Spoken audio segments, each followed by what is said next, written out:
It is Wednesday, January 16th, 2019. It is 8 p.m. Pacific Standard Time, and so you know what time it is. It's time for a little bit of coin metal.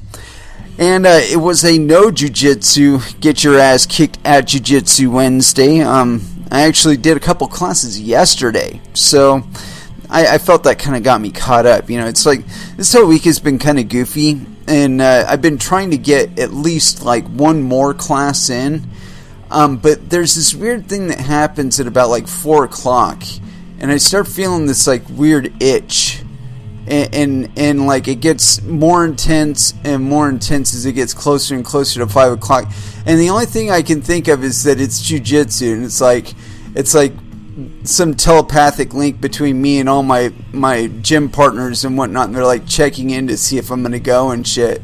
I don't know what it is, but it's like this like magnetic drawing. So yesterday at about like 4 o'clock, I'm just like, I can't stand it. I didn't do jiu-jitsu on Monday evening. I did jiu-jitsu on Monday morning at 6 a.m. butt crack in the morning. Anyway, so yeah, Tuesday at about 4 o'clock, man, I started getting that itch, and it's like by 5 o'clock I was already in my gi and pretty much making my way out the door. But today, despite the itch, I did decide to give myself just one day off, because yesterday, unlike most days, I actually did 2 classes as opposed to 1.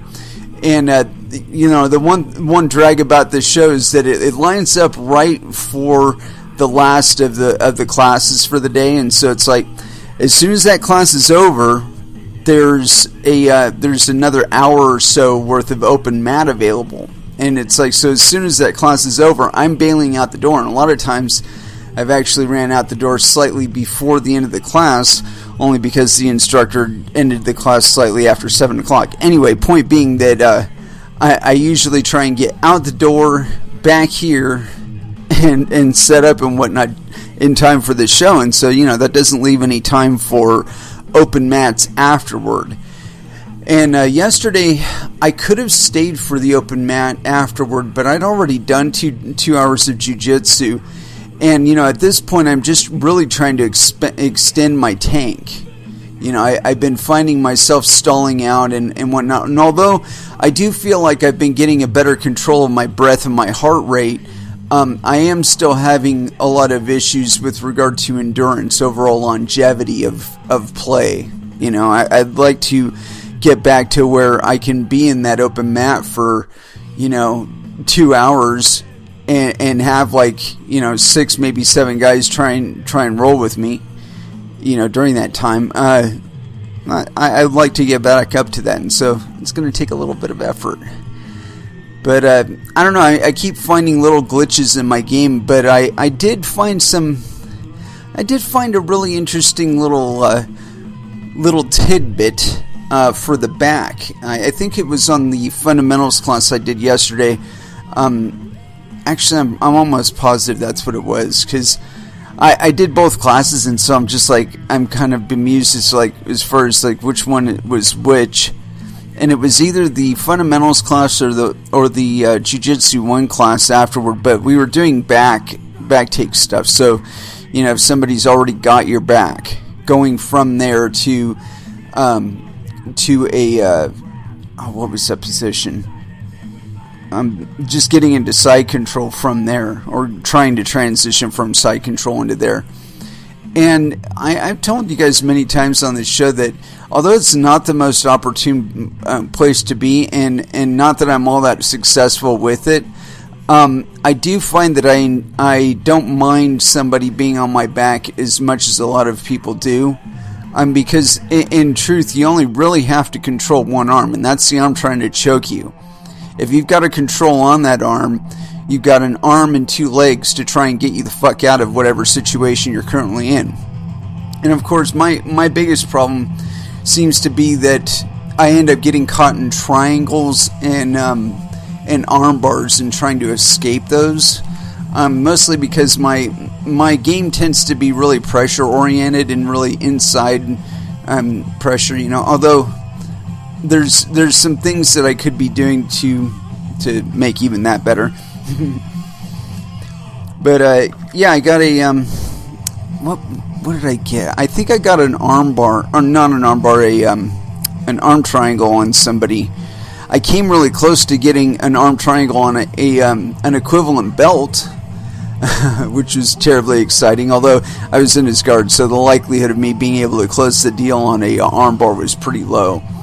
Nonetheless, I'd had the grip, and there's a thing I used to do with regard to if I'm in somebody's closed guard that I haven't been doing for a little while, and I think I want to try and go back to it, only because I've got a few more tools now, and so I think that I could be setting up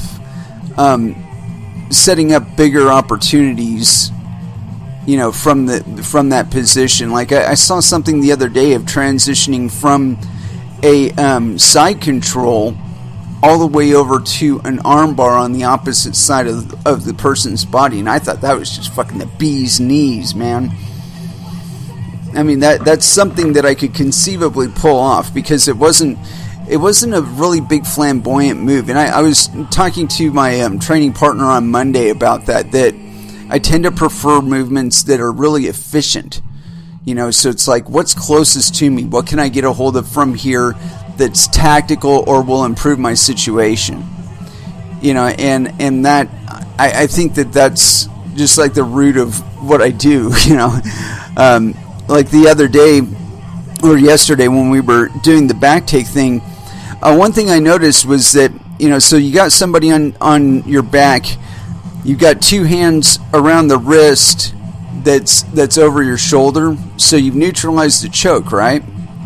Well, the move that I really liked from there is to get the hip up on the thigh, right, to where you flattened out that thigh on the bottom underneath you. And this is, of course, assuming you can get their hooks disengaged, or at least one of their hooks disengaged. But the thing I liked doing from there was you hold on to the wrist, and then you take your arm over the top, and you do like a whizzer, and you grab. It wasn't instructed, but I really liked doing it this way, where I gripped around it as tight as I could with my bicep, right?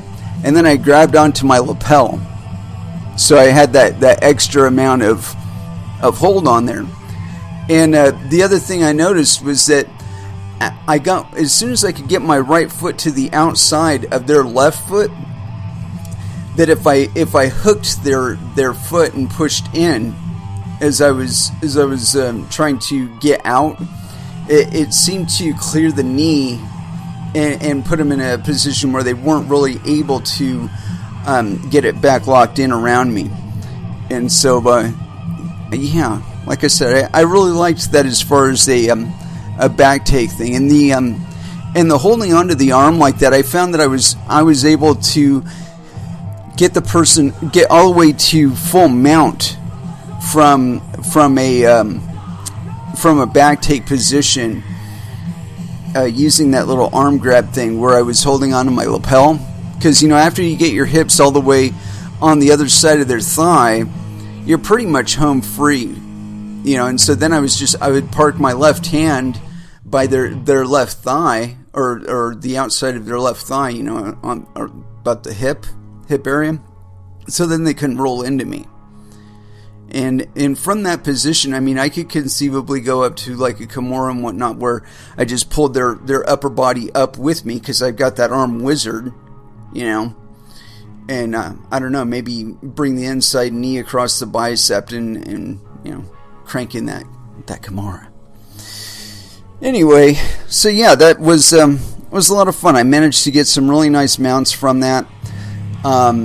I did get tapped a couple times. They didn't get too rough with me, and that's, I really like that. You know, if you don't have to get really rough with me in order to get it, that makes me feel more comfortable. If you got to get really excited to get it, I mean, I'm not the easiest person in the world, but I'm a bit of a pushover by comparison to a lot of the guys in my gym. So, you know, it always interests me when people lose their patience and you know, start really gripping for stuff.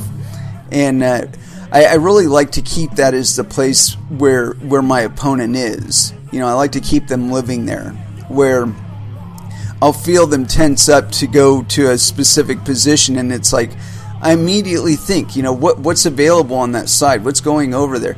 Oh, okay, he's trying to get me in a omoplata or some shit like that. It's like, well, how do I need to maneuver my body to make that less likely? And one thing I've been employing a little bit more as of late has been shoulder rolls. Just shoulder rolling out of it. It changes the pressure on the joint and liberates me from the position. Gives me an opportunity to get a knee in between me and my opponent. Anyway, let's go ahead and throw back down and throw into some music, as we have not thrown in any yet. And as far as what we should start with, that's an interesting question. Let's see here. I don't think I've played this one enough. Megadeth, Wake Up Dead, First Dance here on Coin Metal.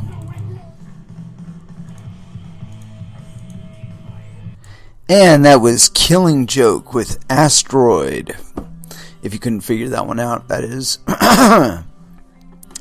Anyway, as far as what we got today, got a ton of tabs open here. Oh yeah, Randy Porter likes that on Facebook. Yeah, definitely.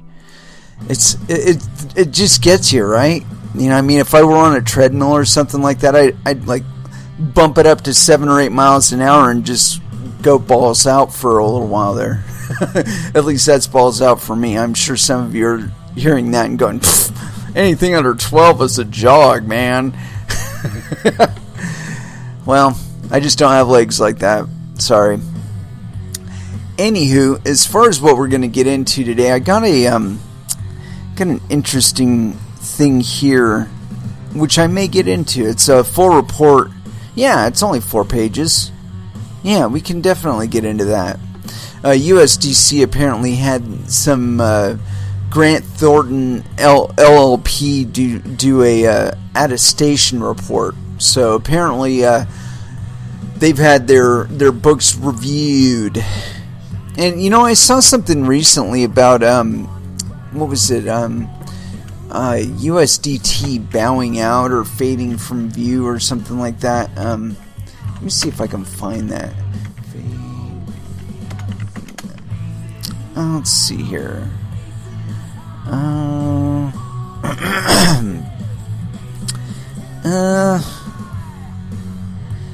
Why Tether's reign as preferred stablecoin might soon be over. I don't think that was it, but we'll go into it anyway, because this does seem like a good preface for what we were just about to cover. And so here it is. Why Tether's USDT reign as the preferred stablecoin might soon be over. This is by John P. Nijuri? Yeah, whatever, penis, yes. November 28th, 2018. Little old, not terribly old. Couple months, no big deal.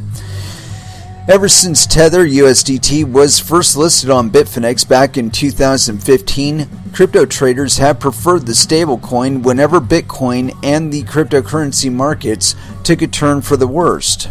This is due to the fact that USDT is pegged at to the $1 value. The value of USDT can sometimes fluctuate by a few decimal points due to demand issues, but its price is never that far away from the $1 mark. This controlled stability embedded into the inner core of the digital asset has allowed it to be a safe haven for many traders during times of turmoil. A better way to understand how USDT manages to always be pegged to the USD can be found in the project's white paper. Continuing, transparency questions. Tether's history has been riddled with fears that the digital asset is not backed by actual USD in bank reserves, as reported by the parent company with a similar name. On October 15th, these fears reached a peak when rumors spread that Binance was delisting the stablecoin. These rumors caused the value of Bitcoin to spike from $6,300 to $7,680 in a matter of minutes as traders rushed to dump their USDT for Bitcoin. new declaration of banking balances. The delisting fears were as a result of news that the bank Tether was using at the time the bank that Tether was using at the time was facing some issues. The bank, known as Noble Bank, was reported as being insolvent as early as 1st of October and unable to pay debts owed. A few days after the delisting rumors, Tether released a new report confirming its bank balance with a new bank in the Bahamas, Deltec Bank and Trust Limited. Damage was probably already done. Since then, we have been seeing numerous exchanges combining their Tether markets into one stablecoin market. The first one to do so was Huobi back in October. Exchanges have also taken upon themselves to list more stablecoins to provide more options for their clients. Binance's new stablecoin market. On the 27th of November, the crypto exchange Binance announced that it was renaming its USDT market to a combined stablecoin market. According to the exchange, this move is to support more trading pairs with different stablecoins offered as a base. The new market and symbol is not a new coin, but a market where other stablecoins such as Paxos, TrueUSD, and USD Coin will be added. Since the announcement of the new stablecoin market was made only hours ago, Binance announced that it was adding new Pax trading pairs to the market as soon as tomorrow, the 29th of November. Summing it up, Tether's role as the preferred stablecoin has begun to fade away as we see the entry of new stablecoins in the crypto markets. One can argue that the turbulent crypto markets presented a need for stablecoins and hence the increase of such options for traders. Another argument can be made that the continual doubts the cryptoverse has had with Tether is the cause for the creation of new stablecoins that we are seeing now. I think that both of those are plausible explanations. Let's see here. And there is one comment on here. Let's go ahead with that. Ruben Amaro. As you see, it is not over yet, and I don't think it will end at all. Tether stays pretty strong, and many people believe that it will hold its position among top coins. It may, and it's not really for me or somebody else to decide that, unless of course Tether gets caught in their counterfeiting, and then there might be an issue then. But I don't see any regulators being extremely fast to hammer down on them and say, "Hey, what the fuck are you guys doing?" Honestly, I think they're just, they're just cranking off coins with the old magic wand, claiming coins that they don't really have, or at least US dollars that they don't really have. But that's just my perspective on it. But I wanted to get into that first to kind of preface this next part. And where the hell did I put it now? Here it is. This is Grant Thornton's independent accountant's report. Now, that's not an audit according to my threshold of acceptance. It's not listed as a quote-unquote audit, but it may actually legally be the same thing. I don't know. Let's find out.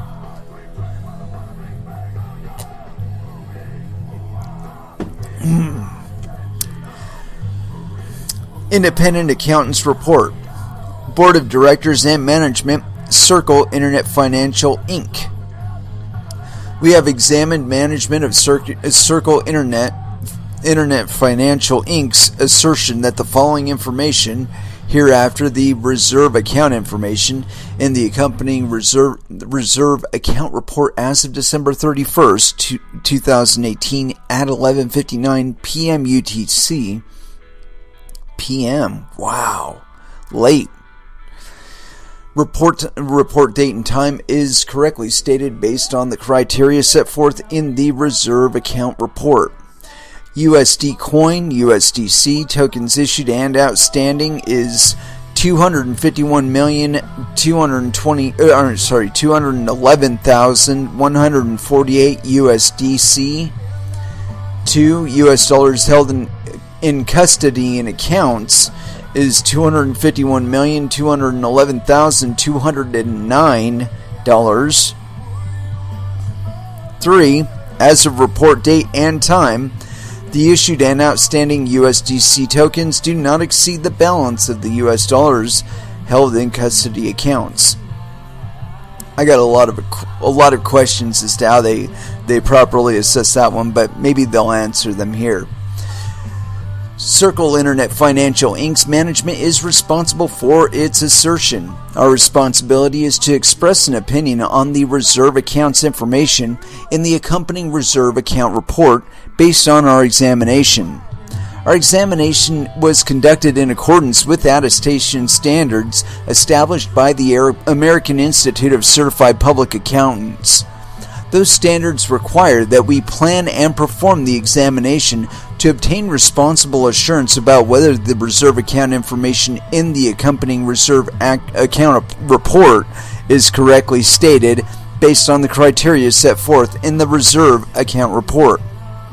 In all respects, an examination involves performing procedures to obtain evidence about the reserve account information. The nature, timing, and extent of the procedures selected depend on our judgment, including an assessment of the risks of material misstatement of the reserve account information, whether due to fraud or error. In making an assessment of the risks of material misstatement, we considered and obtained an understanding of internal control relevant to the preparation of and the reserve account information in the accompanying reserve account report in order to design procedures that are appropriate in the circumstances, but not for the purpose of expressing an opinion on the effectiveness of such internal control. Accordingly, no such opinion was expressed. We believe that the evidence we obtained is sufficient and appropriate to provide a reasonable basis for our opinion. The reserve account information in the accompanying reserve account report relates to Circle Internet Financial Inc.'s USDC token, which is a cryptographic stored value token that follows financial market participants. That allows financial market participants to transact in a crypto asset. Crypto assets are an evolving area of technology and marketplace activity. Individuals who acquire and utilize USDC tokens and other crypto assets are responsible for informing themselves of the general risks and uncertainties. In our opinion, the reserve account information and the accompanying reserve action report, account report as of December 31st, 2018 at 11:59 p.m. UTC is correctly stated based on the criteria set forth in the reserve account report in all material respects. The notes to the reserve account report are provided for additional information.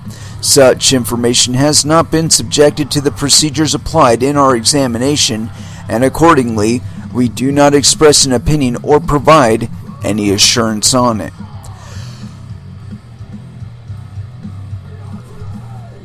Now, let's see here. Circle, the New Shape of Money, Reserve Account Report. The management of Circle Internet Financial Inc., the company, asserts that as of December 31st, 2018 at 11:59 p.m. UTC, hereafter report date and time, the following information is correctly stated based on the criteria set forth below. And of course, it tells us again the reserves tokens outstanding 251,211,148 versus US dollars held in custody accounts 251,211,209. As of the report date and time, the issued and outstanding USDC tokens do not exceed the balance of the US dollars held in custody accounts. Criteria. Number 1. The USDC tokens are the amount of tokens issued and outstanding denoted under contract, and it gives us the contract number at the report date and time as reported on the Ethereum blockchain. Number 2. US dollars held in custody accounts are the total balance in accounts held by a company at federally insured US depository institutions on behalf of the USDC holders at the report date and time. Notes to the Reserve Account Report. No assurances provided by the independent account on these notes, meaning they could be fraudulent or false. Number 1. Background information provided by Circle Internet Financial Inc. Circle Internet Financial Inc., the company, is a Boston-based global crypto finance company. The company is a registered money service business with FinCEN and has a money transmitter license in 47 states and 1 territory that requires licensing. The USDC token is a cryptographic stored value token that allows financial market participants to transact in a crypto asset. USDC is an ERC20 token which is built on the Ethereum public blockchain. The total number of USDC tokens issued and outstanding at the current point in time is fully and transparently viewable through any publicly available Ethereum block explorer. All USDC tokens issued and outstanding are backed by an equivalent amount of US dollars held in custody accounts. The US dollars held in custody accounts may exceed the amount of USDC tokens issued and outstanding due to the time of receipt and deposits from customers and the issuance of new USDC tokens or the cancellation of USDC tokens prior to the payment of funds to the customer. The US dollars are managed by the company and held in segregated accounts at US federally insured depository institutions on behalf of the USDC holders.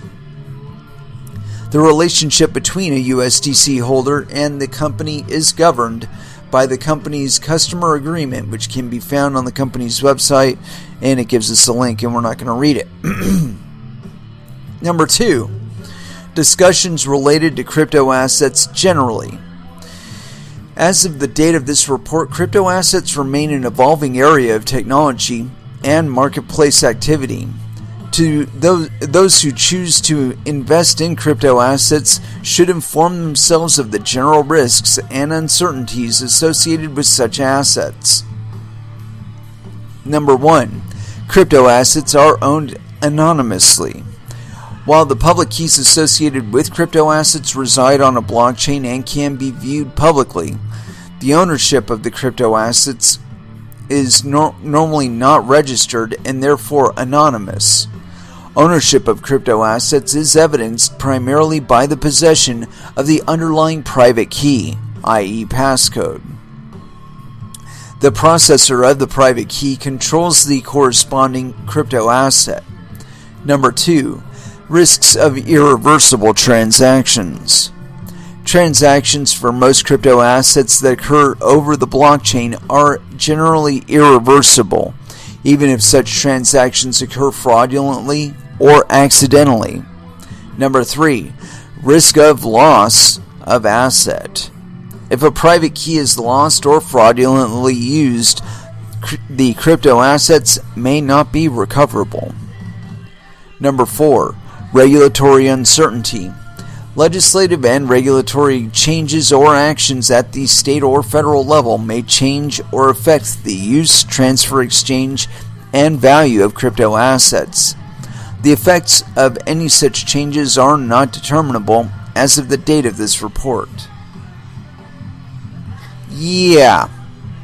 Well, certain things are most certainly not going to change You're still going to retain the ability to create new cryptocurrencies on the fly as you see fit.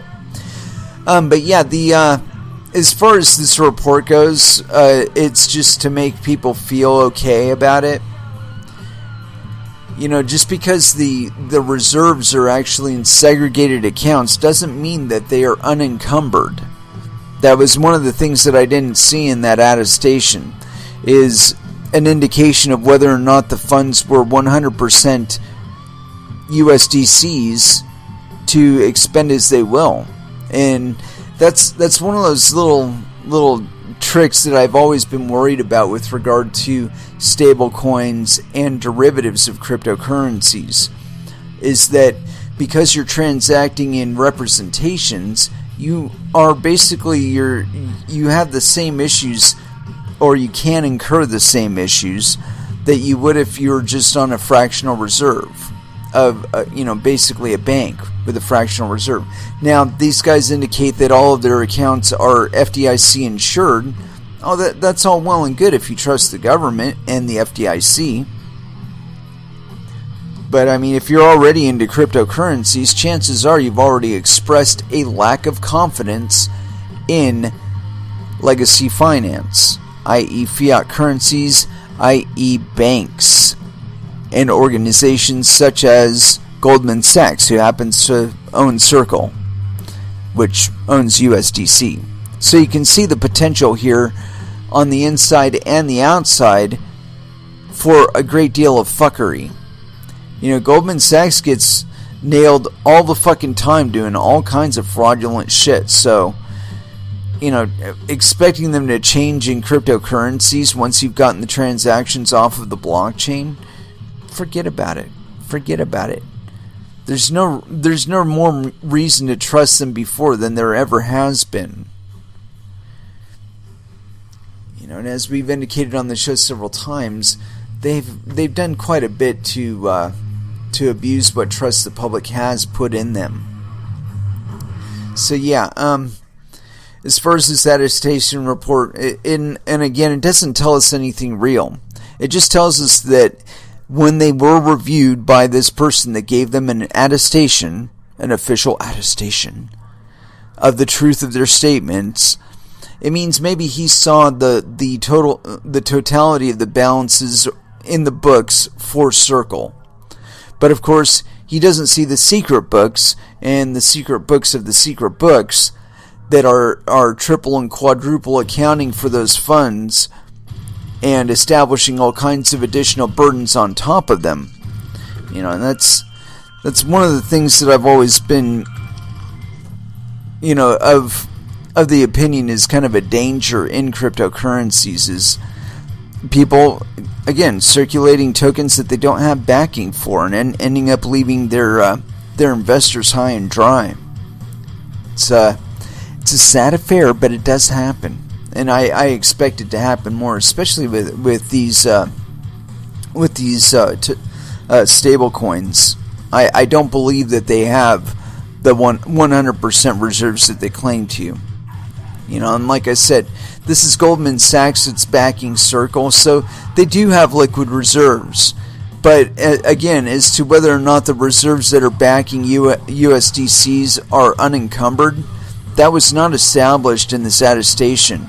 They could have just as easily moved around on their books, a week ago, $251 million, stashed it in some accounts. They get this guy Grant Thornton to come along and review their books, and of course their books are 100% for the time that he is there. As soon as he's out the door, they're moving those funds back to where they wanted them to be, or where they originally belonged if they were their investors' money,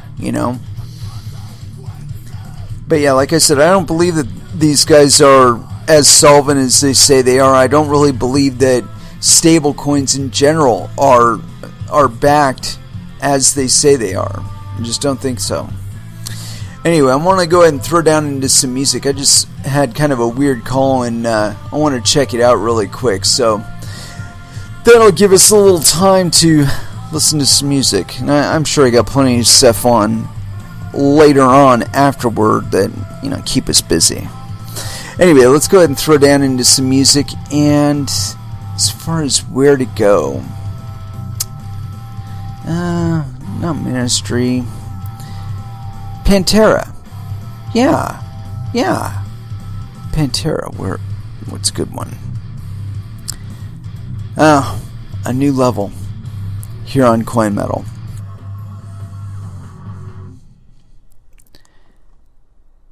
And that was Clutch with The House That Peter Built.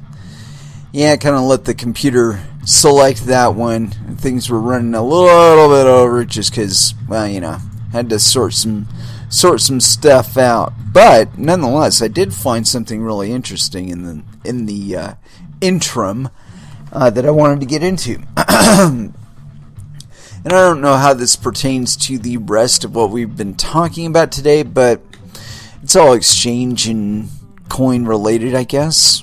I don't know. Here we go. This one's on the bitcoinnews.com. Thai cryptocurrency exchange determined to stay open after SEC orders shutdown. This is authored January 17th, 2019. And here we go. The Thai Ministry of Finance has rejected the last cryptocurrency exchange application it had been reviewing. The exchange, which has been ordered to close down business and return customer funds, is determined to stay operational. Quote, "Shutting down is not an option for us," its chief strategy officer reportedly said. Coin Asset Exchange rejected. The Thai Securities and Exchange Commission, SEC, announced on Monday the outcome of the latest cryptocurrency exchange application it had been reviewing. The country's Ministry of Finance, under the recommendation of the SEC board, decided to reject the application of Coin Asset Co. Ltd. To operate a crypto exchange. The company has been allowed to operate in Thailand while its application was being reviewed. However, the SEC has notified the company of its rejection and ordered it to cease operations by January 21st.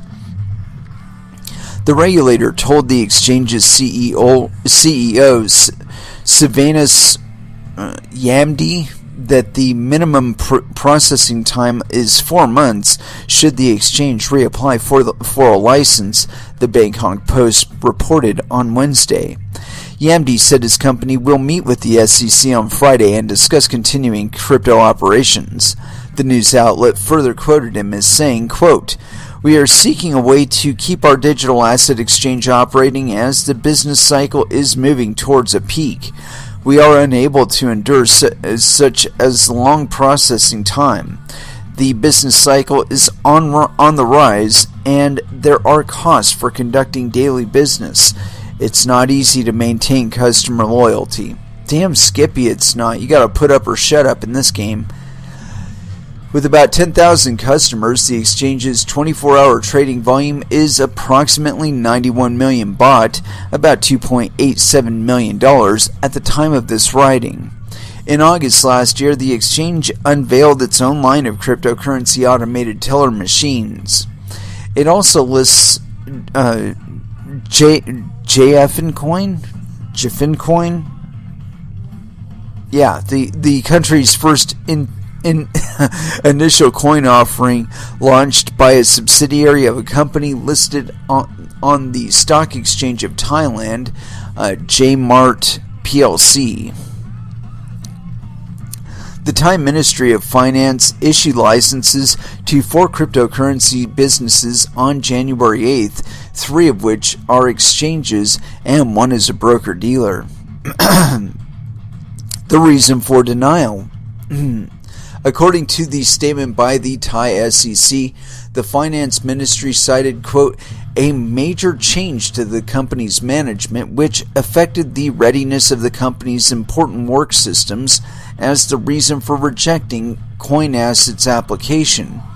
The commission detailed that, quote, 3 out of the 4 directors responsible for the exchange's important work systems resigned. The ministry elaborated. Quote, "The company failed to meet the standards on work systems. For example, the systems for custody of client assets and Know Your Customer were inconsistent with the standards accepted by the Thai Anti-Money Laundering Office. Oh, so in other words, they're rejecting it because they don't have the capacity or probably even the desire to maintain any AML KYC bullshit for you. Fuck you. Continuing on. The exchange maintains that its security system is safe, noting that it complies with ISO IEC 27001-2013 International Standard. Prachachat Taruch, my apologies, publication reported on Tuesday. CoinAsset added that its KYC process is linked to Thai banks with comprehensive anti-money laundering measures. So apparently they've got it covered.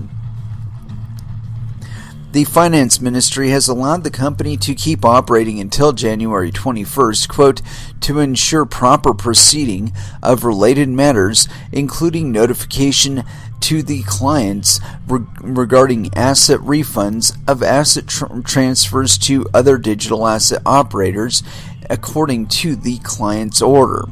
The SEC emphasized, quote, regarding clients' assets under custody, the company is requested to transfer or to return the assets according to the client's order and report the results of the matter to the SEC. Following the Commission's announcement, CoinAsset informed its customers that they can continue to trade until January 21st and have until February 14th to withdraw funds. Yeah, so I don't know. I think that this is another one of those cases where they're really overstepping, and if CoinAsset was really smart, they would just ignore the SEC and keep operating. You know, the fact of the matter is that this shit really needs to be taken more seriously. You're talking about infringing on the rights of the citizens of India to transact with the rest of the planet. And you know, it's not because there's an actual, barrier to entry here. Everybody can get in. So the idea of trying to keep anybody out is kind of silly. Especially given the ubiquity of cryptocurrencies. They can be transacted without a third party involved at all. This opens up a vast array of other commercial enterprises that could be taken advantage of and could improve the economy of India and America and China and all kinds of other places. But the emphasis really isn't on benefit anymore. It's just about control. There are a lot of people that have gotten really comfortable sipping on the big pool of money as it gets transacted from one party to another. And they're not really apt to give up that position. Well, it is incumbent upon you, now that you do get the power to say no to them, to decide best how you want to transact your funds.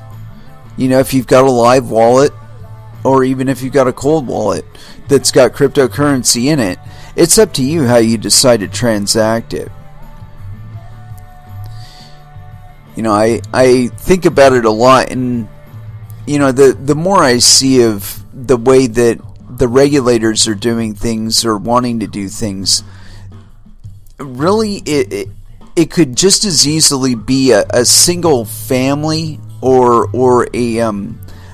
like a royal family or some shit like that that's running all of it. Like if you really take a deep dive into BitLicense and you read that, the head of the NYDFS or whoever they put in charge of that shit, they put some administrator in charge of that, and that person is basically like king of crypto within the borders of New York, according to law.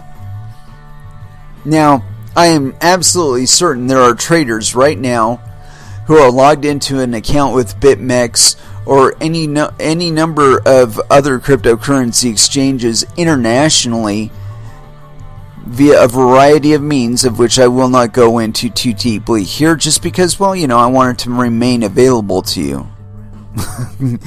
But anyway, the fact of the matter is they're logged in and they're trading on international exchanges, and this is not a complaint, this is just a fact.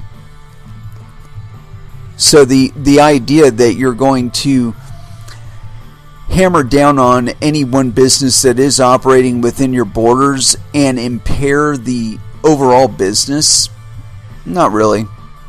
People who are intent will find a way. And so it's just a matter of, do you actually want to receive some sort of benefit at all to the state, or do you want your citizens to be hiding the funds in such ways that you have no way to even detect, much less touch? Because the harder you push, the more of that you're going to get. And we're not on a linear timeline here either. The rate of issuance of fiat currencies is doing nothing but going up. The amount of debt leveraged against the work of the people is only going up. The interest rate still accumulates. And it is added to the principal over a duration of time. And the fact of the matter is that the only reason why this stuff operates the way it does is because people still perceive that they have no choice. And as time goes on, more of us discover that we do have a choice. And we don't just have one choice. We don't have just one additional choice. It's not just Bitcoin anymore. And that's one of the reasons why so many of the people, or I don't really think there are a really big percentage of cryptocurrency enthusiasts, honestly. I think the reason why any kind of maximalism exists at all is because there are people out there that don't want you aware that competition does exist for this service that they're offering you. And to me that's indicative of the fact that they're either funded by, or they are, bankers. Because those are the kind of people that have enjoyed that kind of market access and that kind of market control for the last several decades, increasingly so. And at this point their power is almost entirely complete, and then along came Bitcoin. But that was because they abused their position. They put their cards on the table, and they showed us with the housing collapse exactly how they were running the game and intended to continue to run the game, and it would not be to our benefit in the event that they actually suffered the any kind of catastrophic issue as a result of their actions. Now you, me, anybody else, we fuck up, we end up on the street, not them. No. They go to Congress with their hat in their hand, and they say, "Would you please bail us out? We were there for you every time you ran for office." And that favor is remembered, and they get a bailout on your back. Now I expect the same kind of thing to happen when they fuck up in crypto. And they will fuck up in crypto. It's an inevitability. It is the nature of this game. You can only run so far with the rope around your neck before you do, in fact, hang yourself. And when we're talking about stablecoins such as like Tether and USDC, these people are operating on fractional reserves, and they are very confident in their ability to run on fractional reserves because, of course, they've got the FDIC behind them and whatnot. And so if they do fuck up, they're covered up to $250,000 in any one of the custodial accounts they're running. Or whatever the limitation may be for that classification of account. But again, like I said, the tendency for any of them is to when they're reviewing their market, their balance sheet, when they're looking at all their outstanding debt and all their operational expenses and all that other shit. But if they find a wad of money that doesn't look like it's doing anything, or looks like it's just like moving too slow or whatever, they start encumbering it with other shit. It's like, oh, that money's here today. It's going to be there tomorrow too. Heaven forbid somebody should liquidate something, and then all of a sudden it isn't worth what it was worth, and then everything it was backing is now crumbling in on it. Never mind all that. That's the kind of encumbrance that I believe is going to be enabled through things like Lightning and Liquid. That exchanges are going to be operating on quote-unquote IOU bitcoins between one another. And so it's at that time that the whole taking possession of your key event, that's really when it's going to show who's got their pants down. But what they're really counting on is that by then the transaction fees on chain will be so fucking expensive that you won't be able to withdraw your funds.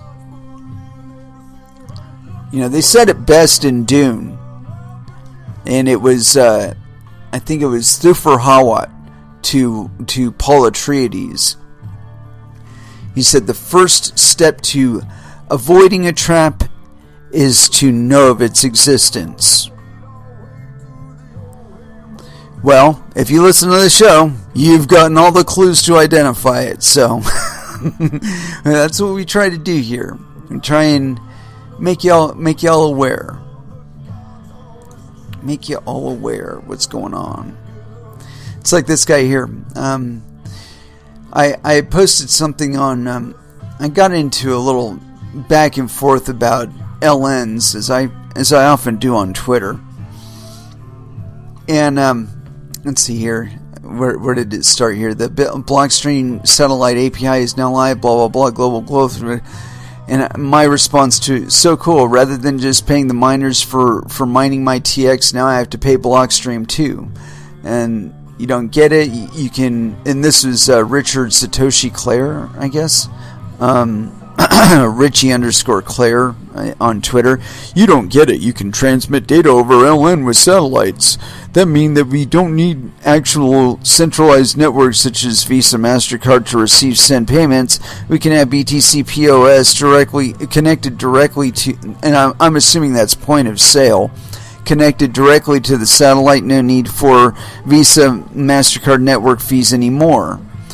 No, you don't get it, and this is my response. LNs are just a transfer medium. That's all central banks need, and they can do what they do. LNs are a way to do it in Bitcoin and kick you the fuck out of being able to TX on chain without a third-party intermediary. Sorry, you are too blind to see it. And Richard responds, you can open an LN channel with anyone and pay for that fee just once. Then transact with that person millions of times for one sat, and that's peer-to-peer. And my response, no you can't. None of it matters unless it settles on the Bitcoin blockchain. 1 megabyte is not a whole lot of space, so it will predictably run out, and thus make it too expensive to TX on chain. And this is Richard's response.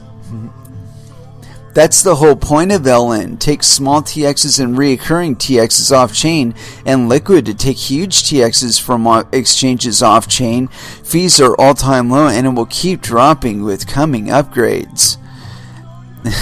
And my response is, the whole point of introducing layers of intermediaries between you and the blockchain is so all of the bullshit that you endure between you and your bank can be put between you and the blockchain. TX fees, taxes, censorship, all enabled by forcing you to TX off-chain. And the other one was, you do not understand. If the TX never makes it to the blockchain, it does not happen. No inclusion in a block means no final settlement.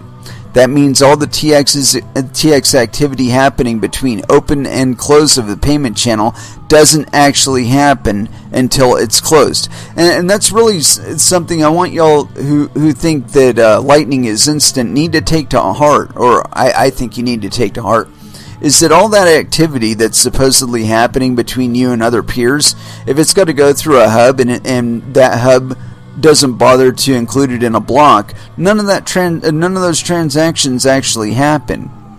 The payment channel has to close, meaning an on-chain transaction has to occur in order for that payment channel to close and all the funds to actually be settled. between you and whoever you transacted with in that open payment channel. So yeah, it's all still dependent on on-chain transactions, and if you go forward with the myth that they're always going to be cheap, you are going to run into the wall that I've been describing on the show. Anyway, let me see where else. And there was something else I saw in here that I really wanted to get into. And you know, I gotta say, this really is all because of a market abuse, man. Back there in 2008, 2009, that's the whole reason this shit exists. Let me see if I can find it here. Ethereum, not that one. Not that one. Although I do want to get into that one. Not that one. Not that one. I've been reading so much stuff lately. It's like I've got 8 billion freaking tabs open. Don't need that one open. That one's optional as well. This one I don't need open. Excuse me. Not that one. Not that one, because we went over that one already. That one I think was the originating article of the previous one. And that one's a potential one. No, that's not it. Damn it, Jim. Like I said, too many tabs. I mean, I got tabs open from the time before the time before. So I can just easily get rid of a lot of these because it's pretty much obvious that, oh, wait a minute. And that is one that I did want to get into. I found this one earlier, and I'm going to drag it up to the front just so I don't forget about it. And drag. Sorry to be doing desktop management while this is going on, but, you know, got to do it sometime, right? Yeah. This one kind of pertains to what we were talking about earlier, and I already edited the page enough to where I could see through all the pop-ups, and you can do that, you know. And so here it is. This one's on FT.com. Cracks are opening in the global monetary system. And this is by Russell Napier, who's authored January 14th, 2019, so 2 days ago. Here we go.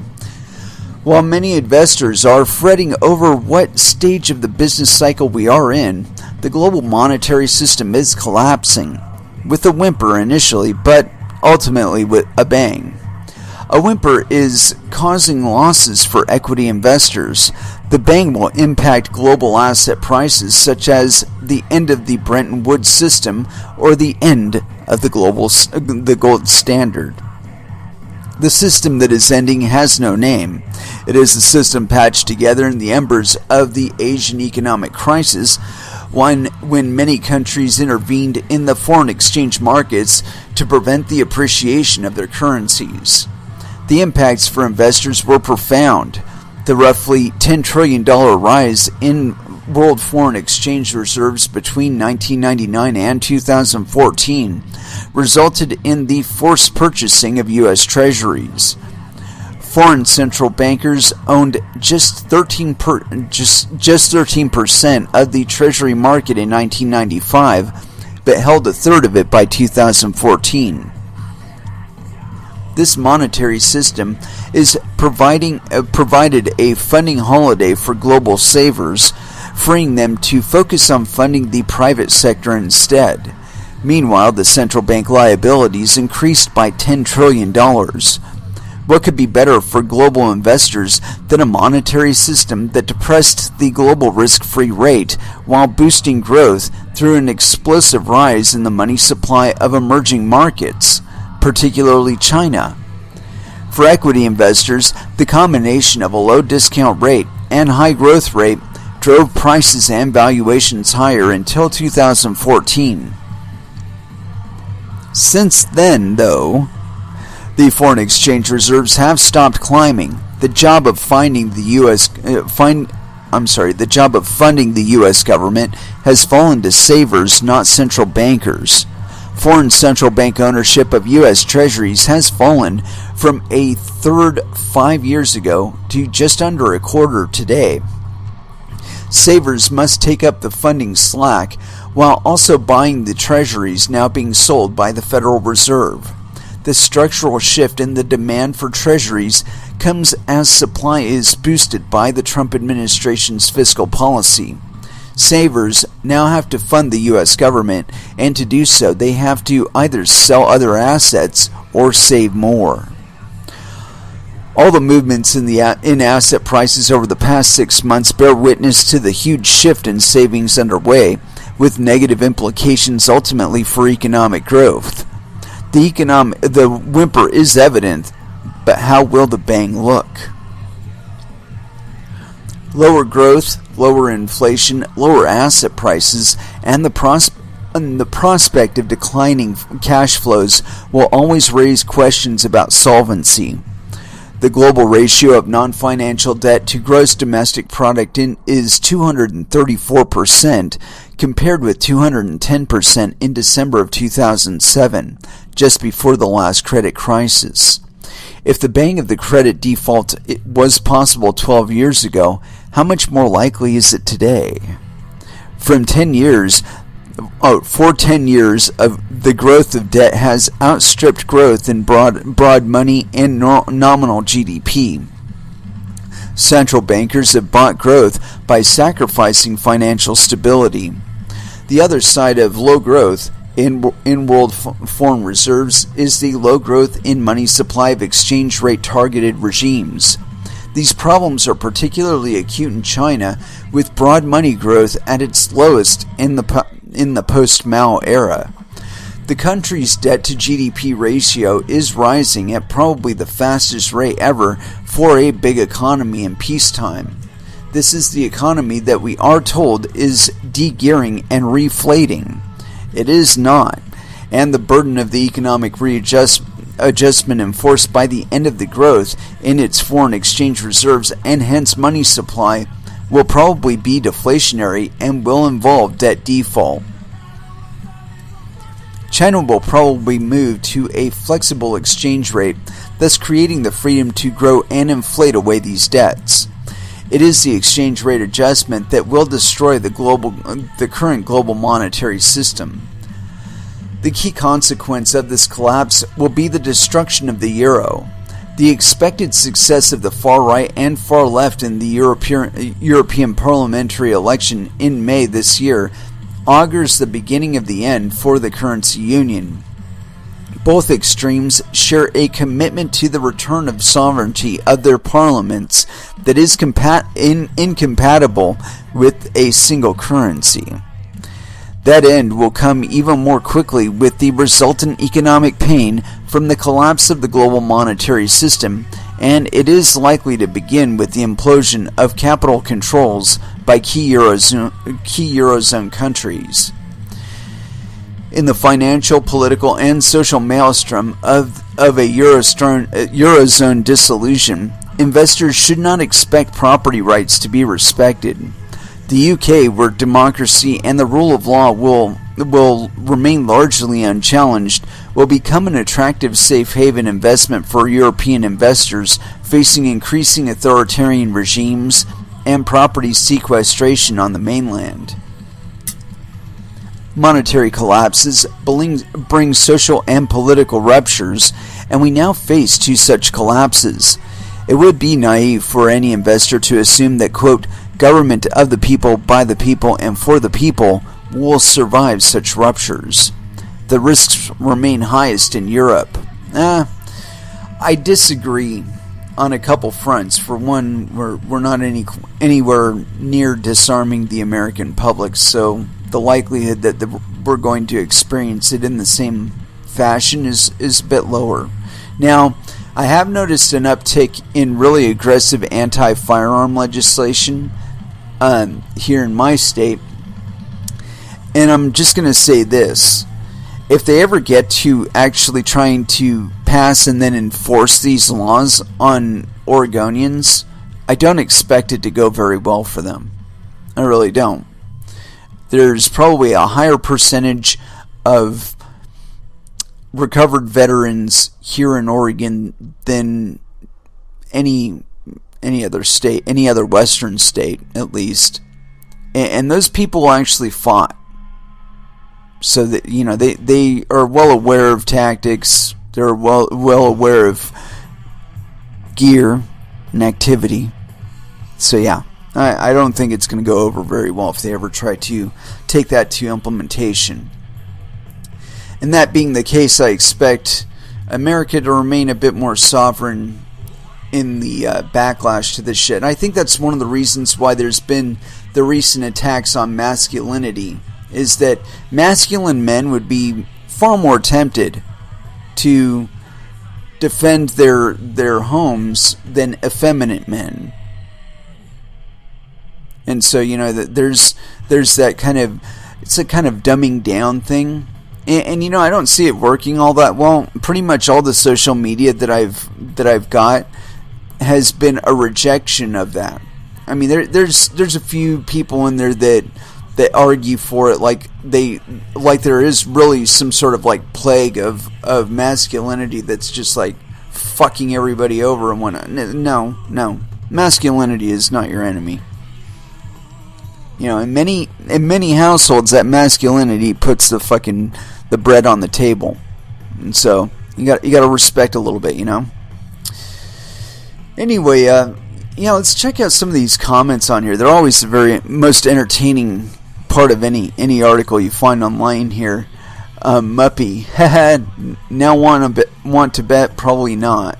Yeah, I don't think so either. JW, interesting, but I don't have to follow the jump in logic from China moving to floating FX, driving the collapse of the global monetary system. It is a little flimsy, dude. Wire Runner, France forcibly occupied the Ruhr to extract its reparations in the past, so there is no telling what can happen if a Eurozone country exits. The China bit is actually the most worrying part of the story, though. I think China, their biggest worry right now is the decline in Western demand for their products. I think there's been enough time for a lot of people to get tired of not having decent paying jobs, and even though they get really, really cheap stuff, buying a $4,000 iPhone for $1,000, even though they get the cheaper products, the loss in quality of life here it's not as appealing, You start looking at it in a little different way. I think that a lot of the socialism that's been promulgated in social media and just media at large, I think that when people go in there and they're at their third job for the day, that they're not really hearing that, that rah-rah socialism good stuff. I mean, I think some of them are affected by it, but then others are looking at the money that they do have in their hands and they're saying, you know what? Under a socialist system, I'd probably have even less than I do now, and I would still have the bills that I do now at the same levels that I have. So is that really all that appealing to me? Not really. So yeah, I think the calls for socialism in social media, I don't think it's us that's saying them. I think it's a bit of manipulation, a little bit of propaganda.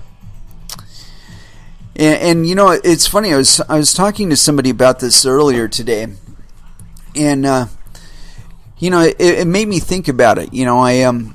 I was there during the time when we were still doing a lot of reigns in the Verge Currency IRC chat room before some asshole figured out how to empty the wallets, and then that became a problem. Anyway, when we were doing that, I was noticing that people were very, very generous with funds that they were not having to tax. The tax, there wasn't any tax and regulation on what we were doing, And so people would just rain money on one another and just do it. And it wasn't just Verge currency either. There was plenty of coins where you would go in there and people would just chain rain. Of course, you had to be active in the channel in order to benefit from it. But yeah, it was a blast. And that's how a lot of altcoins got distributed initially. And it's probably how they'll be distributed again once we get through this little kerfuffle.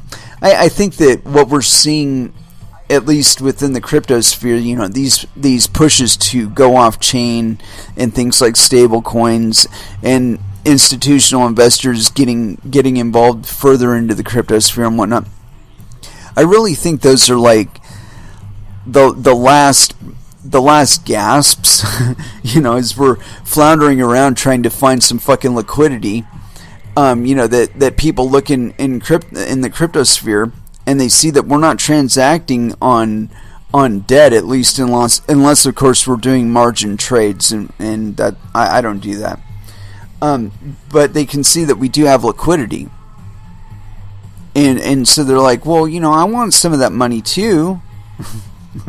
And yeah, and next thing you know, they're trading right next to you.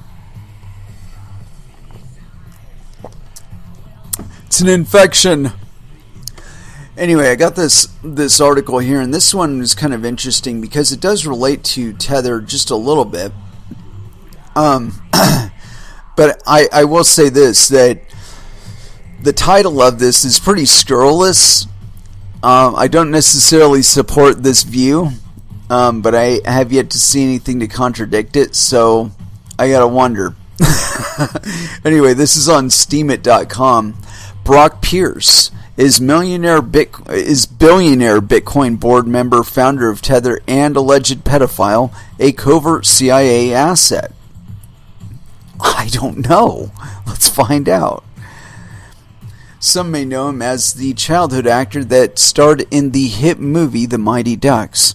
Others may know him as an early Bitcoin adopter and cryptocurrency pioneer. But what many don't know is that he's been caught up in a Hollywood pedophile ring scandal, has been known to rub shoulders with convicted pedophile Jeffrey Epstein, and is an active member of the Clinton Global Initiative. He's also received millions of dollars of investments from the likes of Goldman Sachs and Oak Investments, and he's also the founder of Tether. Let's see. TechFigure in .com child sex scandal was a Clinton Global Initiative member. Disobedient Media, 1/27/2017. Brock Pierce is a controversial figure who has received surprisingly little attention despite connections to the Clinton Foundation, digital currency Bitcoin, and involvement in a notorious scandal involving a child abuse ring. Pierce's involvement with a child abuse ring, digital entertainment network, and the Clinton Global Initiative were first highlighted in the documentary An Open Secret, directed by Amy Berg. Before the advent of Bitcoin, Brock Pierce made vast amounts of money buying and selling virtual assets in the gaming world. In 2001, he set up a company called IME that bought gaming credits from people playing games like World of Warcraft and EverQuest, which by 2006 was turning over about $8.5 million a month. The business model was built around buying virtual assets from gamers in places like China and the Far East, where people had plenty of time but not much money, and selling them to Western players who had less time to play but more money to spend. In the end, Pierce was eventually replaced as CEO by ex-Trump advisor Steve Bannon. Interesting. As an 18-year-old before his rise to fame in the crypto world, Pierce found himself caught up in a high-profile child abuse scandal whilst he was vice president of DEN, a digital entertainment network, an online video streaming platform. In 2000, among two other Den founders, Chad Shackley and Mark Collins Rector, a lawsuit filed against Pierce by three young actors claiming they had been sexually abused by the three men in the late 90s. Further lawsuits were filed against Collins, Rector, Shackley, and Pierce in various states and in early 2000s by boys/men claiming to have been sexually abused as teenagers. Interesting. Sorted parties at the M&C estate. Upon information and belief, Collins, Rector, and Chad hosted many notorious parties on the grounds of the M&C estate, which were attended by numerous young males who had been lured to the M&C estate, as well as by den investors, including defendant Singer. The parties were... Oh, damn it, Jim. 17th, 2017. I gotta take this out of the list. Weird. Every once in a while, one of the old Bitcoins, or old coin metals that I did comes up in the queue. Anyway, continuing on.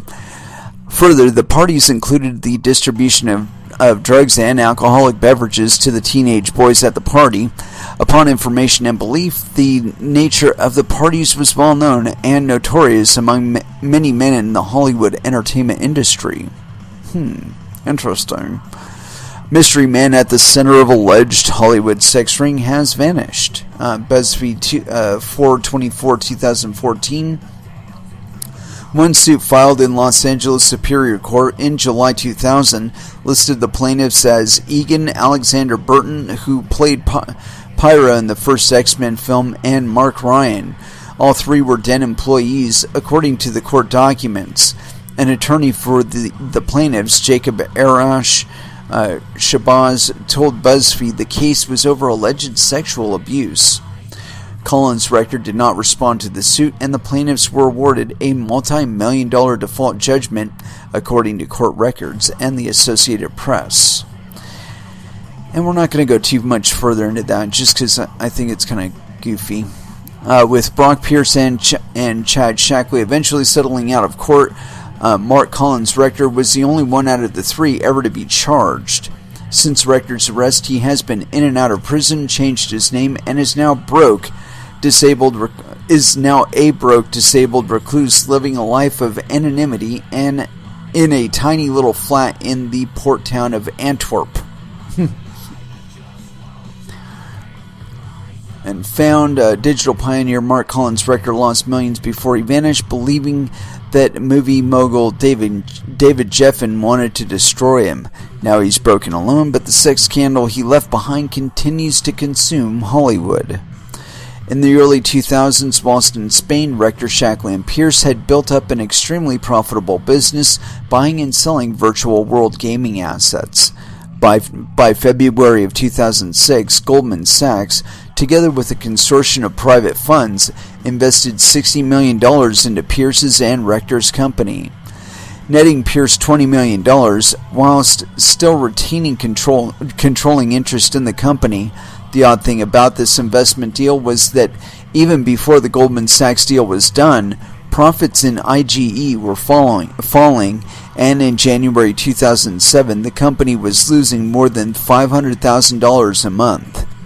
Although Pierce claimed Rector was never officially on the IGE payroll, an ex-employee in the lawsuit and Rector himself claim otherwise.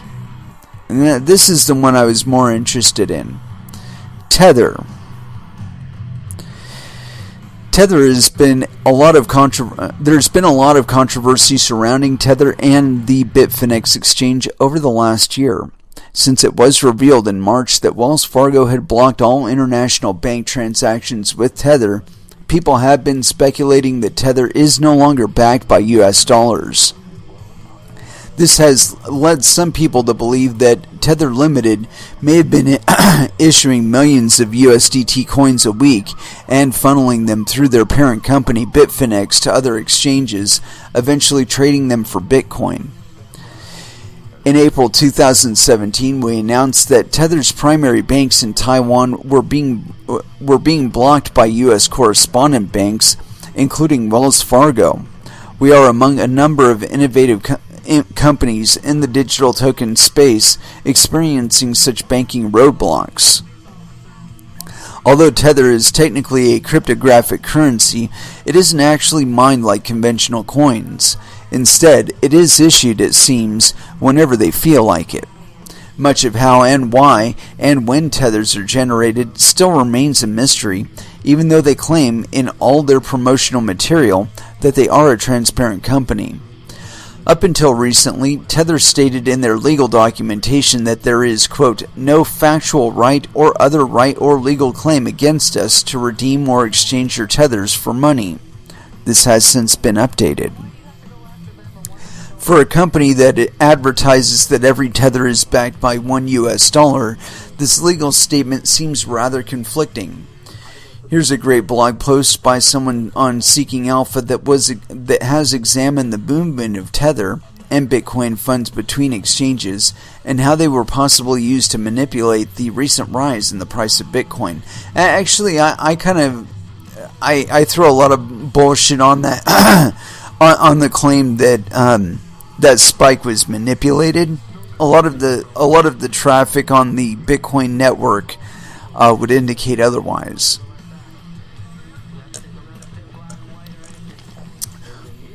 You know, when people talk about high fees and backlogs and stuff on the Bitcoin network, they're talking about an actual event in history, and you can actually view it.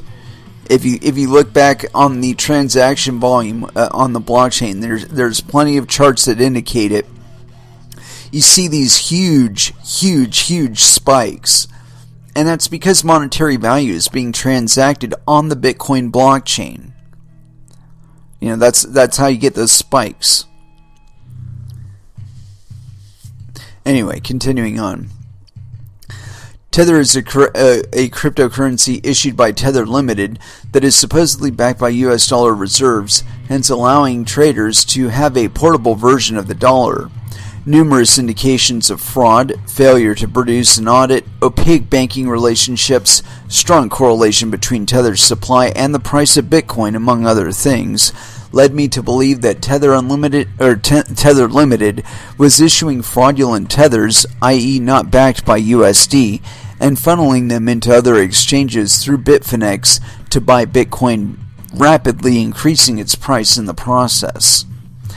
The correlation between the recent price rise of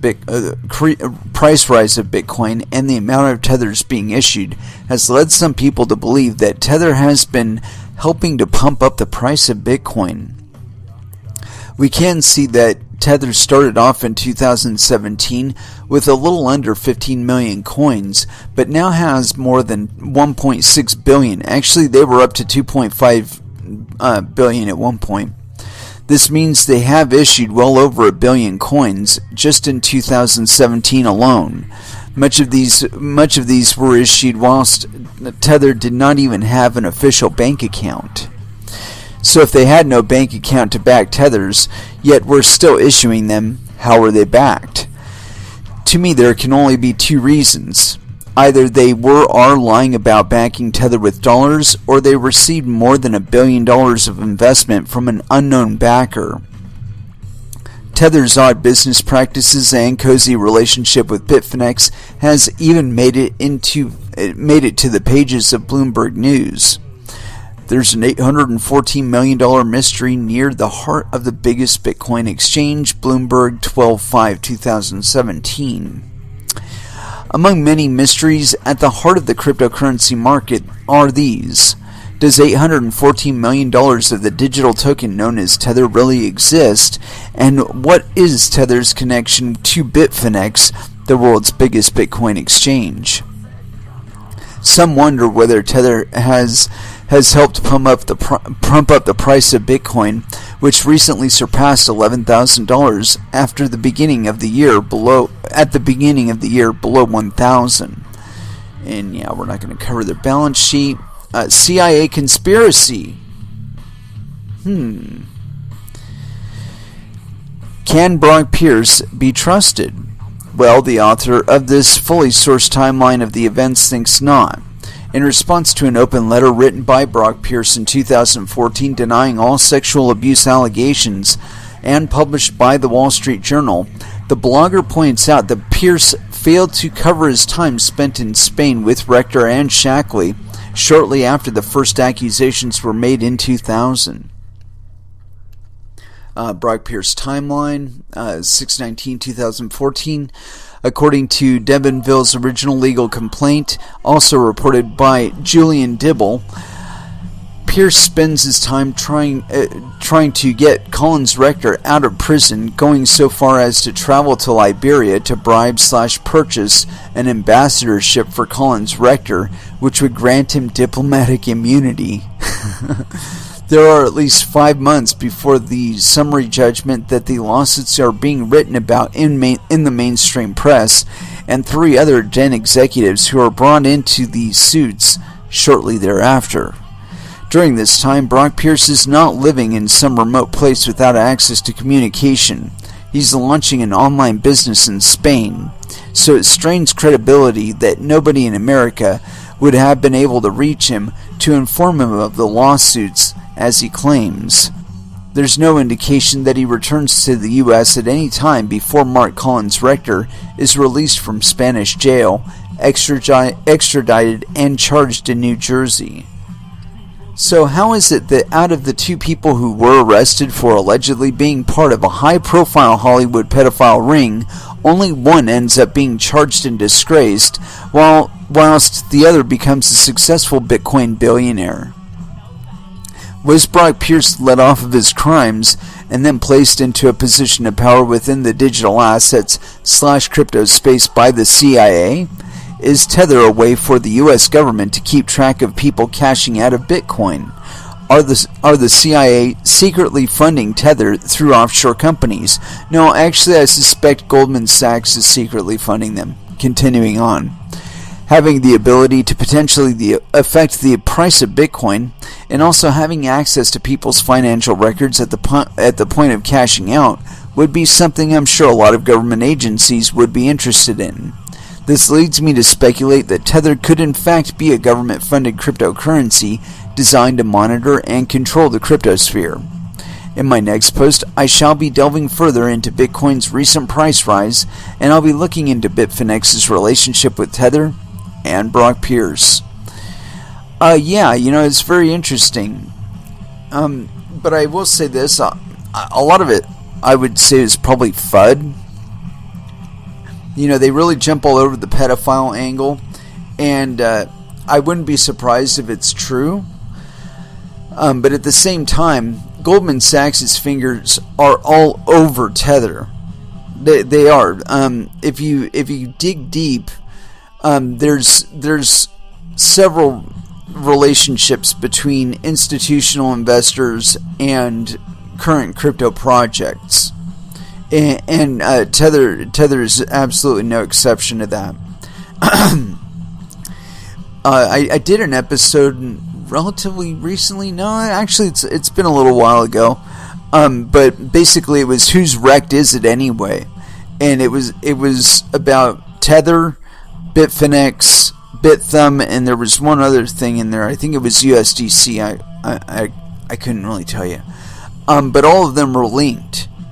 Between the personalities that are involved in like their directorship and whatnot, to the funds that are supposedly in custody somewhere, to hacks that happened on Bithumb. All of these things are connected. All of them. And I would argue there's probably one or two of them that happened specifically for plausible deniability reasons to cover other projects that are involved in it. And I'm sure that once you dug deep enough, you'd probably find like 6 or 7 crypto projects that are related to Tether and Bithumb and Bitfinex and that one other, and I can't even remember who it was. But you'll find linkages between all of them that go even deeper than what we've talked about so far. And like I said, there's probably even more really big cryptocurrency entities that are in fact tied up in that jumble. Anyway, let's go ahead and throw back down into some music. And for that, I'd like to throw in a little bit of Exodus, Corruption, here on Coin Metal.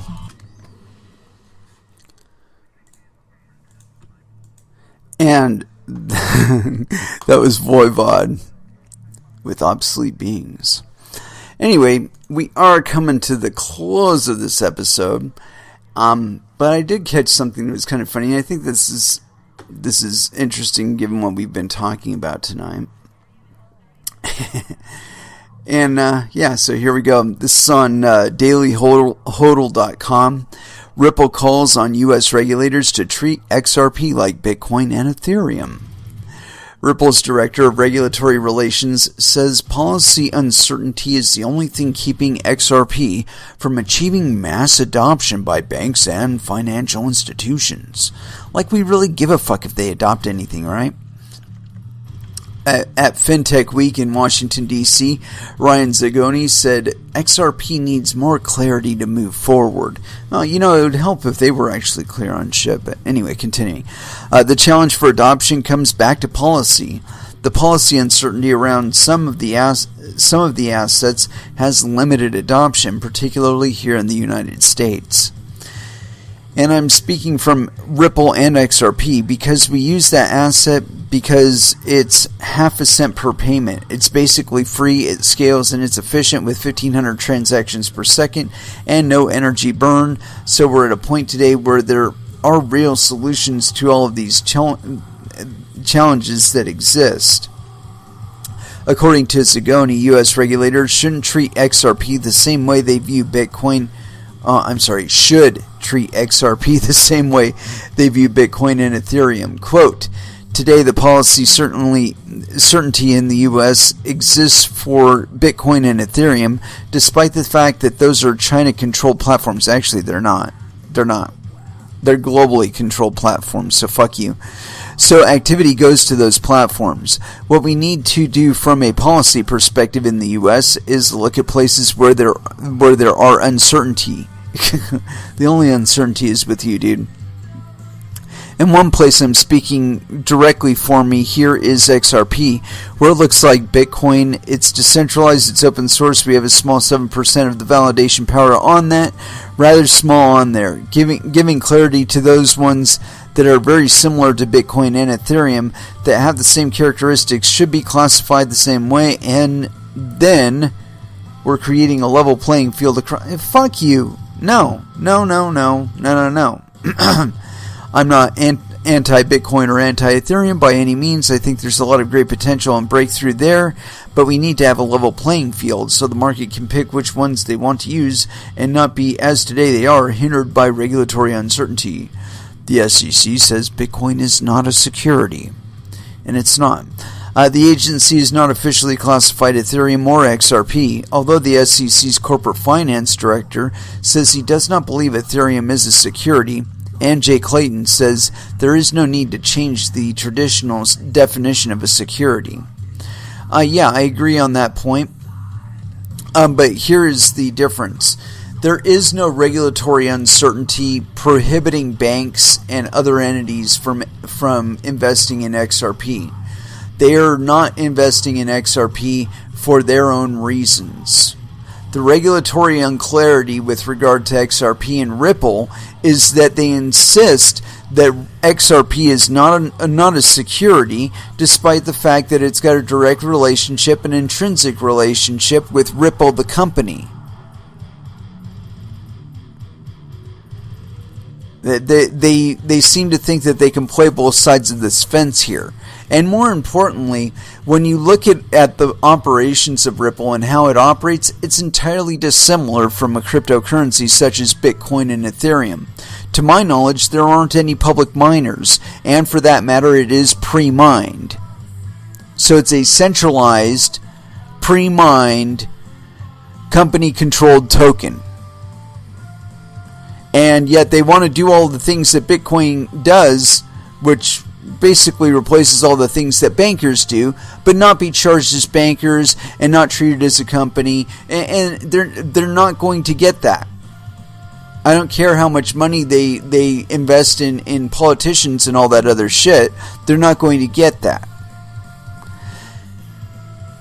You know, of all entities, I would expect maybe a Goldman Sachs or some other such to get it directly.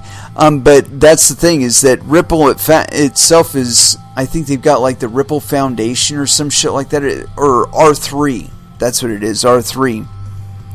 At one point, R3 had all of the big players in it, all the big bankers and whatnot.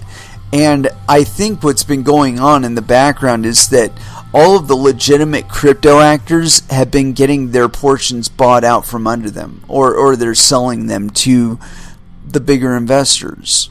You know, the Goldman Sachses, the Chases. And so again, handing you right back to the same custodians that you came to crypto to get out from under. I'm telling you, man, they're in their last gasps, or I don't know if this is their last gasps, but it is certainly an indication of their resistance to the eventual monetary regime that they will have to adhere to, which will not be based from nations, which will not be based from central banks, but which will be based on your effort in maintaining the blockchain of the cryptocurrency of your choosing. And it is with that I'd like to close out this episode. Thank you very, very much for listening. I certainly do appreciate the support. We will be back again on Friday at 8 p.m. Pacific Standard Time. And so until then, I want y'all to trade safe. Do your homework. And watch out for your own bunghole, because no one is going to do it for you. Not even Goldman Sachs. And as far as The Last Dance is concerned, I've been wanting to play this song just like all day long. And so here it is. Corrosion of Conformity.